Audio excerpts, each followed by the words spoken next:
vamos a iniciar con las charlas. Adelante, Paco.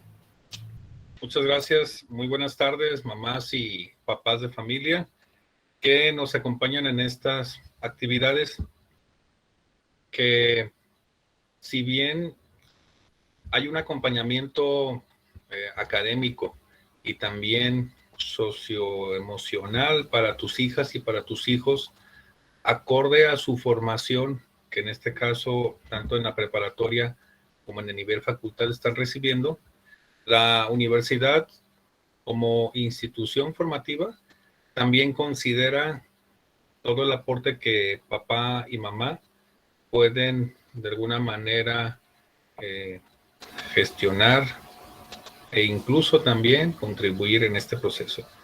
Así que una de las temáticas es cómo influye una dinámica familiar, no solo positiva, sino que también negativa en el desenvolvimiento de nuestros hijos y de nuestras hijas. Es por ello que hoy queremos como objetivo compartirles a ustedes algunas estrategias socioemocionales que favorezcan las dinámicas familiares positivas.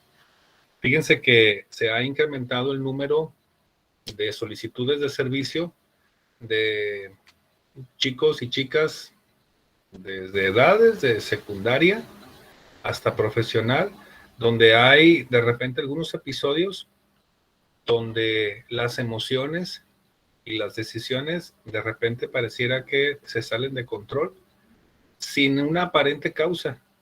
Entonces ha habido chicos y chicas que de repente tienen reacciones muy drásticas o reacciones muy exageradas acordes al estímulo que se les está presentando. Que se alteró su ciclo de sueño, que se alteró su forma de responder en la dinámica en las relaciones y otra serie de circunstancias que por muy difícil que pueda ser aceptar, tienen como base una inadecuada dinámica familiar. Es decir,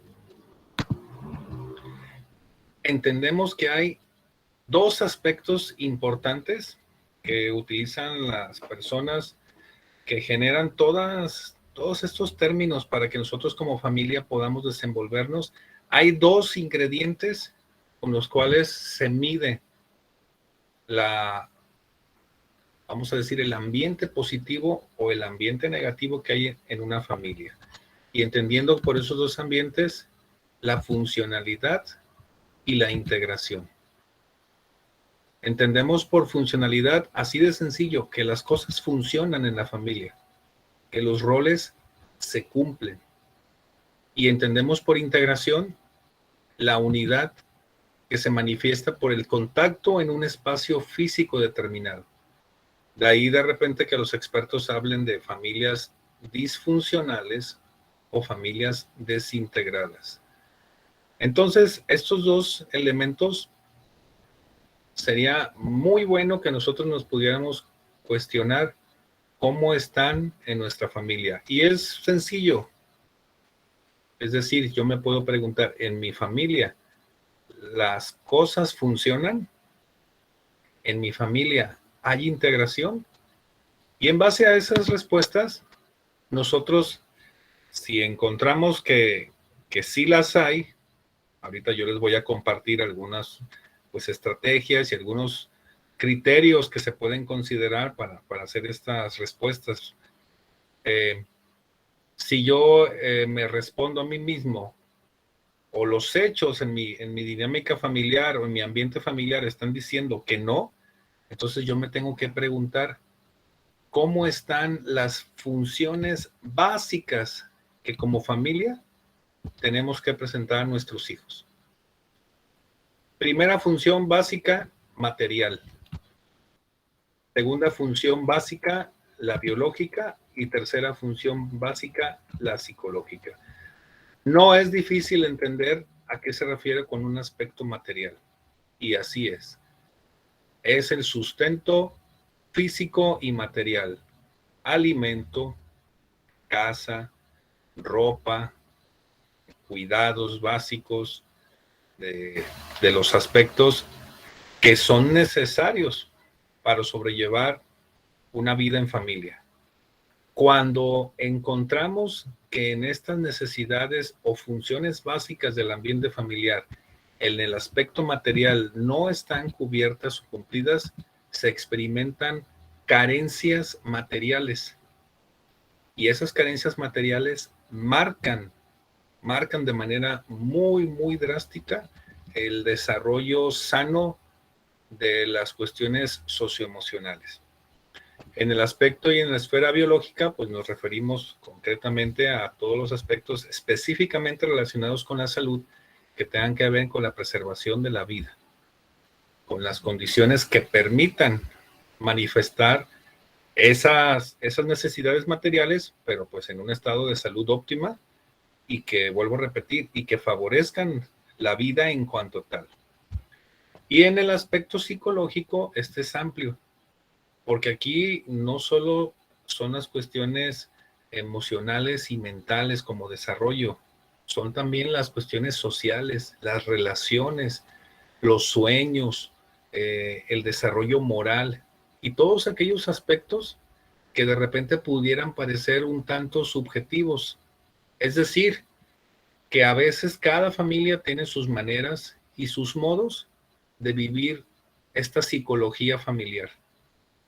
Pero son tres funciones que como familia debemos proveer a nuestros hijos: las materiales, las biológicas y las psicológicas. Ahora bien,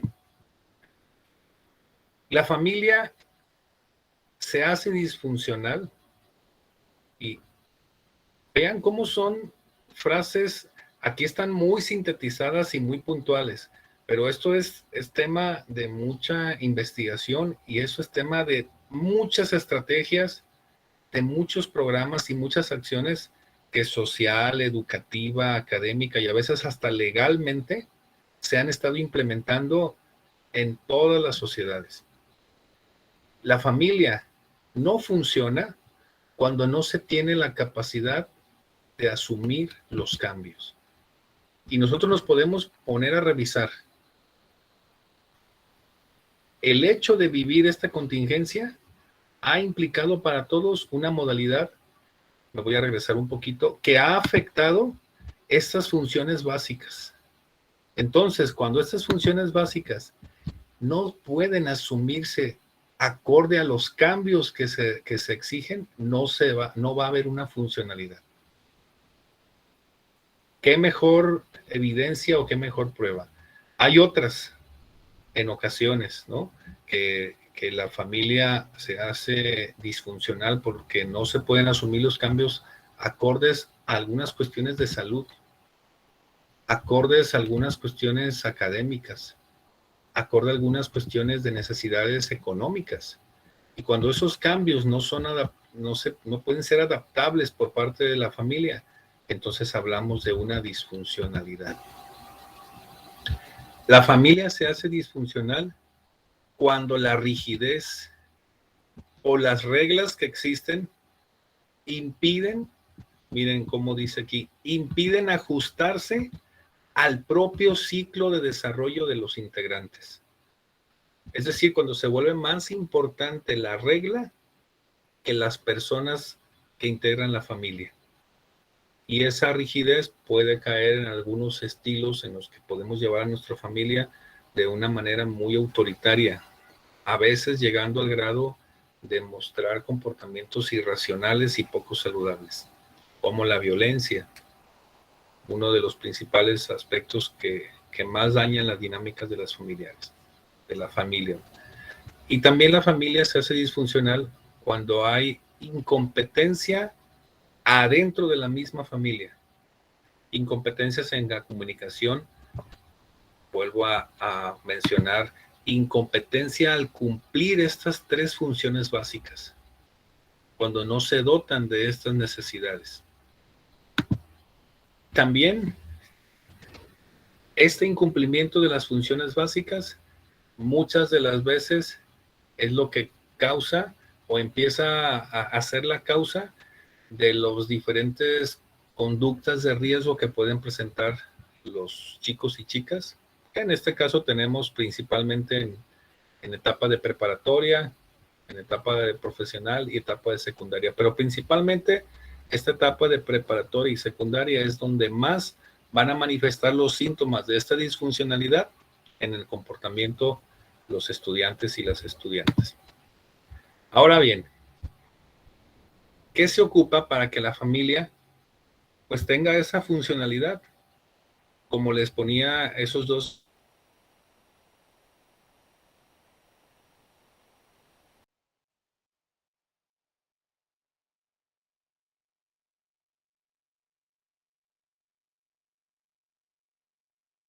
Si no tenemos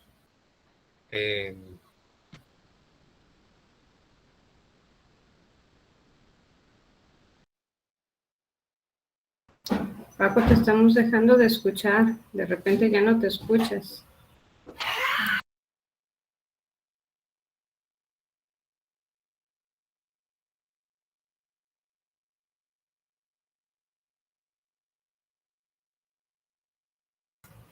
Parece que está teniendo el maestro Francisco unos problemas con su internet. Vamos a esperar unos minutitos a ver si se restablece.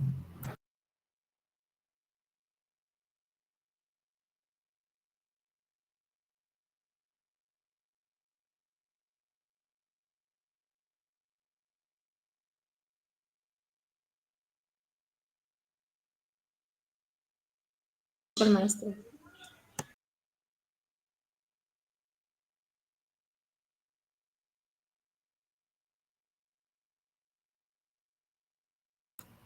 Sí, definitivamente tuvo problemas con su internet, tanto que hasta lo sacó.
Bueno, nos dice que está intentando conectarse. Le vamos a dar la oportunidad de unos minutitos más y no retomamos nosotros la presentación de la charla. Ya ven a veces con la tecnología cómo nos queda mal de repente y cuando más lo ocupamos es cuando más nos queda mal. Pero dice que ya se está tratando de conectar nuevamente. Hola de nuevo, disculpen, me sacó de repente la conexión, pero bueno, aquí ya de nuevo. Permítame compartir pantalla rápidamente.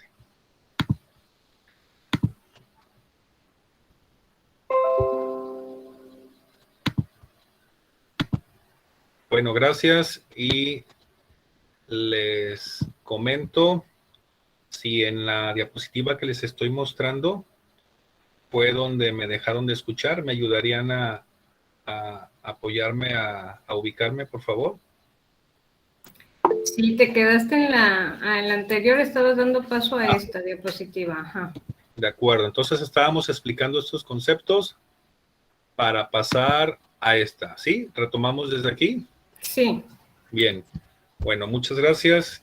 Y les comentaba que para que pudiéramos tener funcionalidad en la familia, debíamos revisar que hubiera un cumplimiento eficaz de esas funciones básicas, que es esa función material, esa función biológica y esa función psicológica.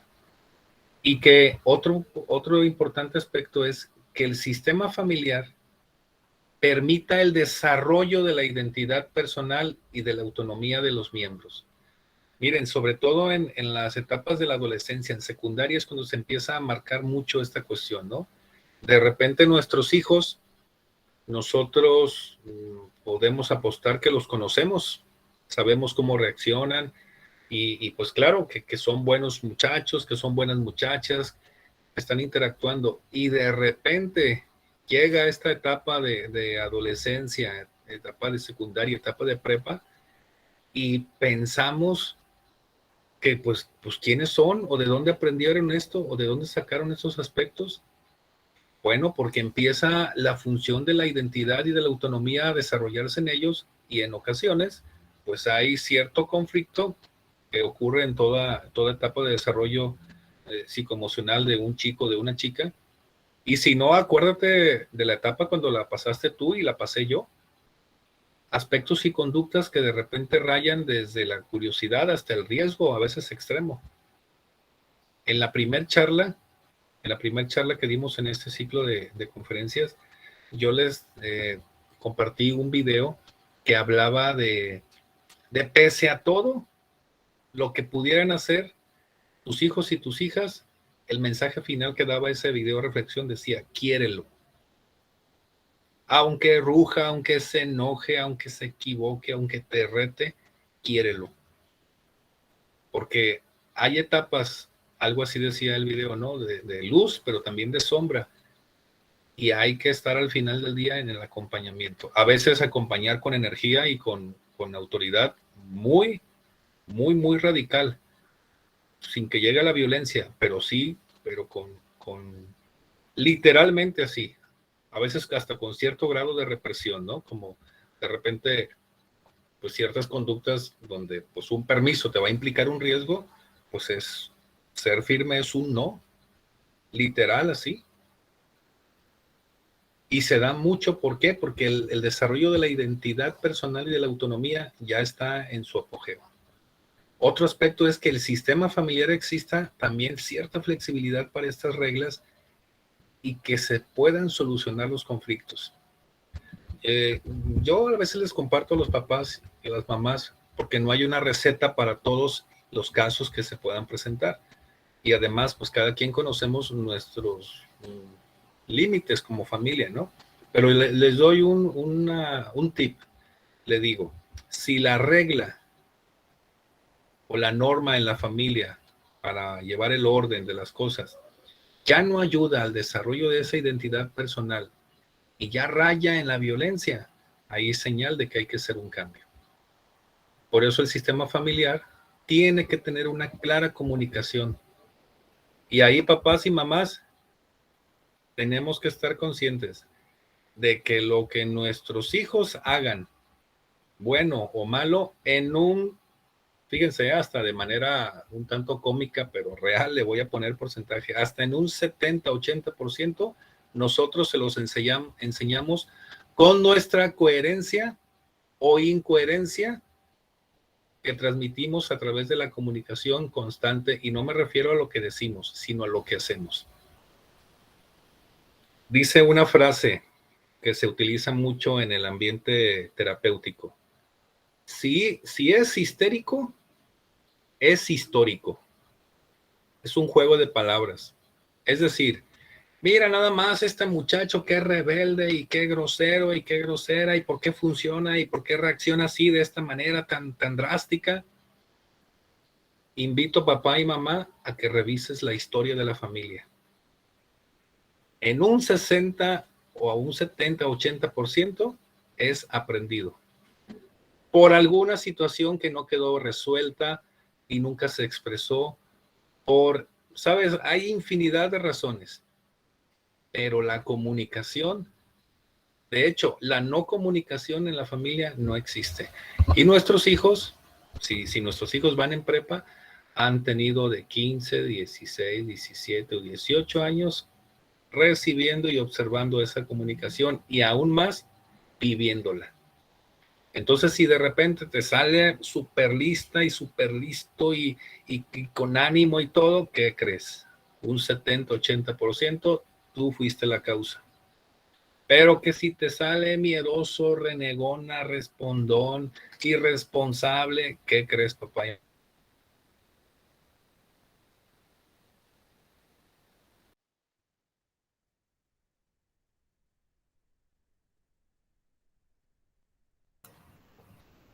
Ya se le volvió a congelar el internet al maestro.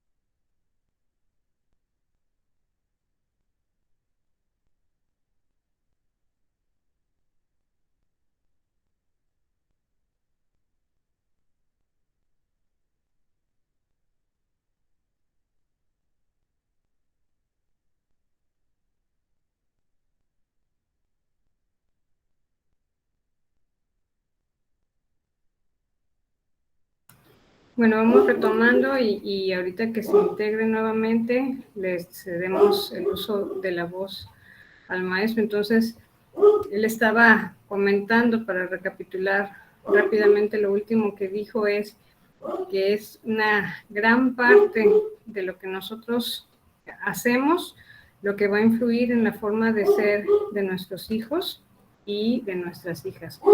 Y como decía, si son rebeldes, respondones, o son irresponsables, en parte y muchas veces sin querer, pues tiene que ver con lo que nosotros hemos hecho o hemos incluso dejado de hacer. Si nuestros hijos salen pues responsables y pues son atentos, pero tienen buena comunicación con nosotros, pues también ese trabajo es un trabajo de nosotros como papás, como mamás. Nosotros lo hemos logrado aquí, no es cuestión de suerte. Tuve suerte de que me saliera buena hija o buen hijo. No es cuestión de suerte, es cuestión de trabajo, de lo que nosotros hemos hecho con nuestros hijos y con nuestras hijas. Déjenme, entonces yo les voy a compartir la presentación para que podamos continuar con ella, en lo que el maestro Francisco se vuelve a reintegrar.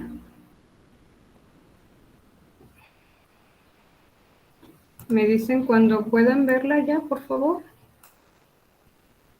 Sí se ve. Sí, muchas gracias, muchas gracias.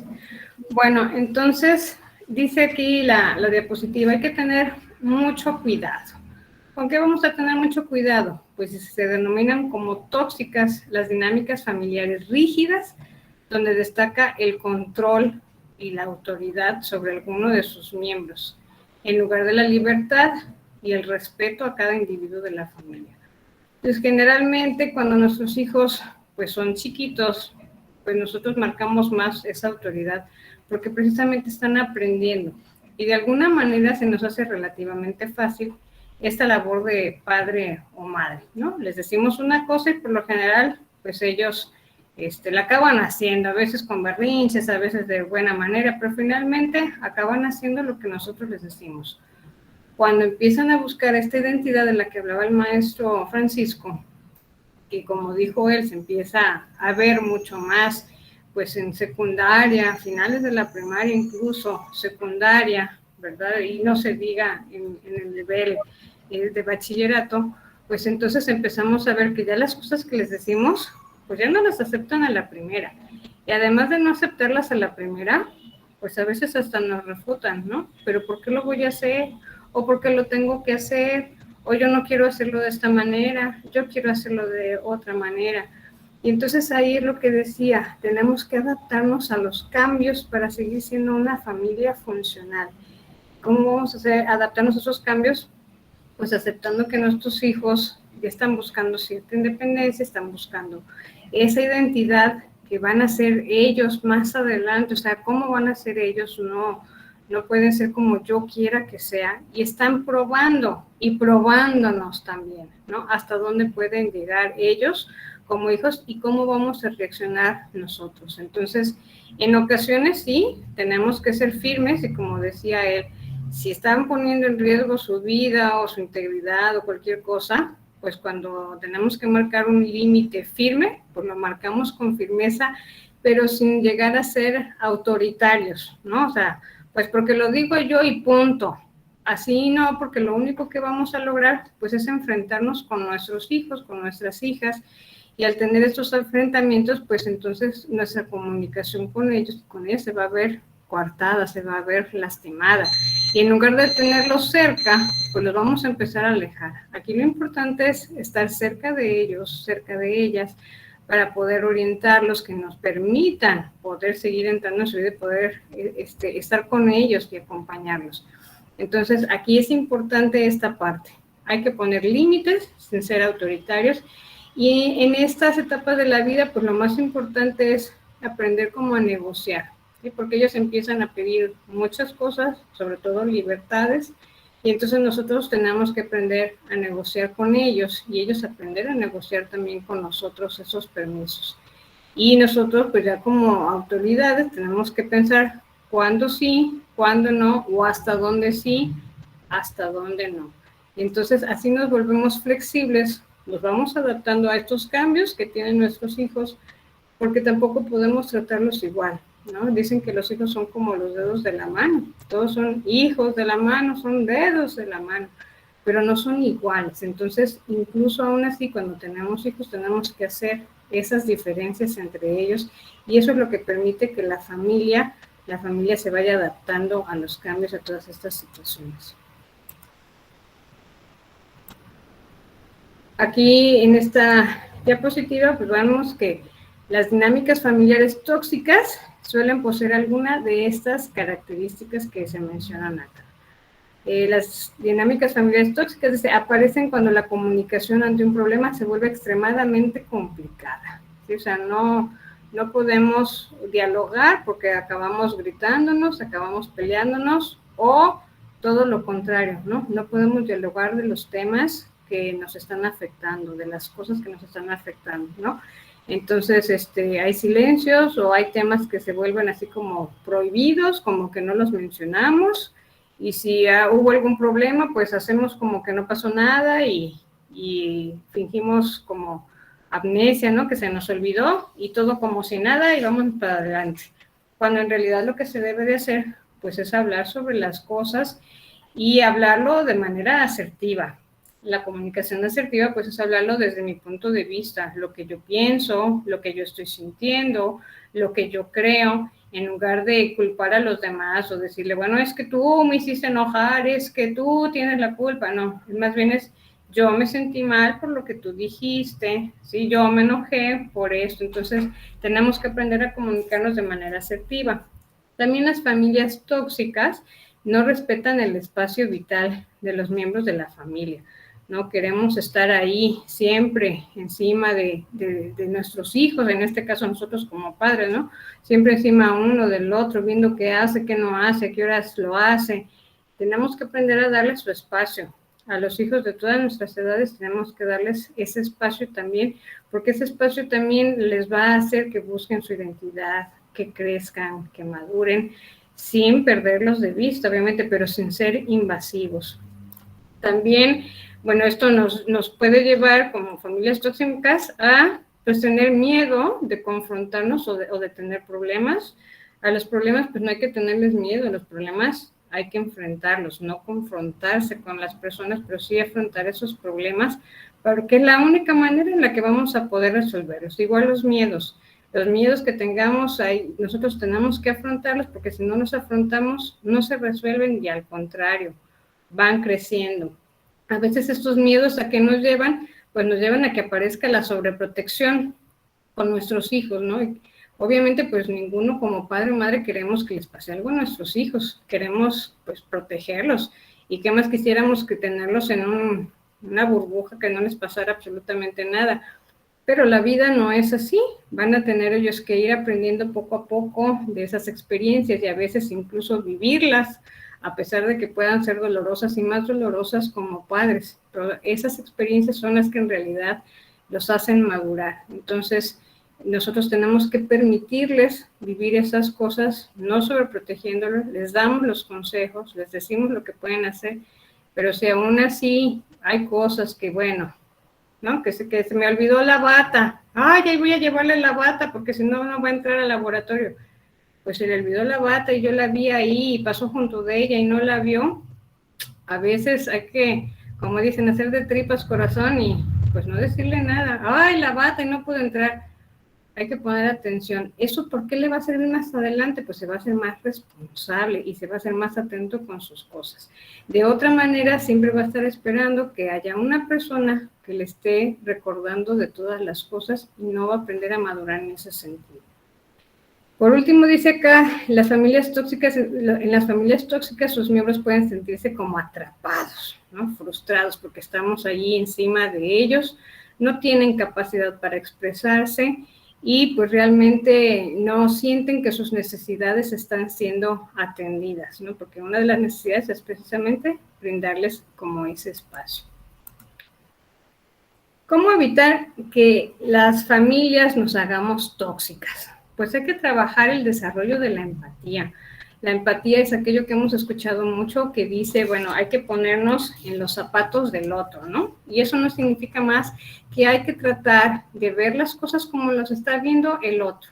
A veces nosotros pudiéramos pensar que nuestros hijos o hijas se están ahogando en un vaso de agua, ¿no? Y que lo que les está pasando, lo que nos están externando, lo que están viviendo, pues en realidad no es como para tanto, ¿no? Y que ellos están haciendo como un drama desproporcionado en relación con lo que realmente les está pasando. Ahí no nos estaríamos mostrando empáticos. Nosotros tenemos que, como desde su perspectiva, como adolescentes o como adultos jóvenes, si ya están en licenciatura, tenemos que tratar de ver que ellos con su poca experiencia en la vida, con los conocimientos que tienen, con lo poco o mucho que ya han vivido, están afrontando esas cosas que les están pasando y tratar de comprenderlos desde ahí. Eso nos va a acercar mucho a ellos y va a ayudarnos a que tengamos una comunicación efectiva con nuestros hijos. Establecer las normas de convivencia claras, o sea, las reglas de la casa hay que establecerlas y además hay que establecer las consecuencias si se rompen esas reglas. Y tratar de ser firmes, pero sin ser inflexibles. A veces las normas pueden ser flexibles para que nuestra familia siga funcionando y adaptándose. Contar con las herramientas que nos permitan enfrentarnos a los conflictos, por ejemplo, la comunicación asertiva y también el manejo y control de nuestras emociones para que no nos vaya a ganar la emoción en esos momentos cuando estamos pues preocupados o estamos a lo mejor enojados por lo que está sucediendo en casa. Y finalmente lo que ya habíamos dicho, aprender a respetar la intimidad y el espacio de cada uno de la familia. Incluso nuestros hijos deben de respetar nuestro espacio como papá o como mamá y darnos nuestro espacio. A veces necesitamos un espacio para nosotros mismos en donde pues a lo mejor nos vamos a tener una siestecita de unos minutitos o vamos a hacer un poco de ejercicio incluso ahí en casa o estamos leyendo un buen libro y nos están interrumpiendo. Oye, ¿y dónde está esto? Oye, mamá, ¿y esto? Y entonces nosotros estamos en todo y a la vez acabamos estando en nada. Entonces, tenemos que hacer que nuestros hijos respeten nuestro espacio, respetándolo nosotros mismos. A ver, dentro de los próximos 15 minutos, por favor, voy a hacer ejercicios en mi espacio. Bueno, 15 minutos de ejercicio no, ¿verdad? Unos 30 minutos. Y entonces, ¿sí? Es mi espacio, por favor, después de esos 30 minutos yo los voy a atender, ¿sí? Y empezar a hacer que respeten mi espacio y eso les va a enseñar a ellos que también ellos deben de defender ese espacio y tiempo con el resto de nuestra familia, incluyéndonos nosotros como papás, pero también con los demás. Para ya como finalizar y para hacer un resumen de lo que son las características de las familias tóxicas, pues vemos que está la ausencia de la individualidad, cuando no tienen su espacio y además todos somos como uno mismo ahí, amontonados. Está la sobreprotección, vamos a evadir los problemas, no los vamos a enfrentar y además hay límites como difusos, no son claros o son inflexibles las normas en nuestra casa. Es lo que nosotros tendríamos que estar siempre al pendiente para que nuestras familias no se conviertan en familias tóxicas y con esto vamos a tener pues una mejor relación con todos los miembros de nuestra familia, pero sobre todo una buena comunicación con nuestros hijos. Entonces, las familias tóxicas, hay problemas de comunicación, el ambiente pues generalmente es hostil y además no hay demostraciones de afecto. Aunque nuestros hijos ya estén grandes o nuestras hijas ya estén grandes, si requieren la demostración de afecto de nuestra parte. Entonces a veces un abrazo, un beso, algo inesperado, a lo mejor incluso el afecto no físico demostrado, una notita que de repente encuentren por ahí entre sus cosas, eso les agrada bastante. Y en las familias tóxicas no hay confianza, no hay que perder de vista que hay que tenerles confianza, no hay que estarles vigilando todas las cosas, ni todo lo que hacen, ni metiéndonos en su teléfono. Hay que darles ese espacio, esa responsabilidad, pero que sepan que el tener ese espacio lleva una responsabilidad grande de la que tendrán que dar cuentas en su momento. En la familia tóxica se echan la culpa de los errores que se cometen en lugar de hablar de manera asertiva y también hay manipulación emocional, ¿no? Los típicos chantajes que a veces hacemos sin darnos cuenta muchas veces, ¿no? Con nuestros hijos para lograr que hagan lo que uno quiere que hagan. Entonces, no hay que perder de vista todo esto, hay que estarlo siempre trabajando, porque además nuestras familias van cambiando sin que nos demos cuenta, a la vez que nuestros hijos van creciendo, tenemos que ir haciendo adaptaciones con nuestras familias para que puedan seguir funcionando muy bien. Con eso estaríamos terminando la exposición de la información de la charla del día de hoy. Vamos a parar la grabación para que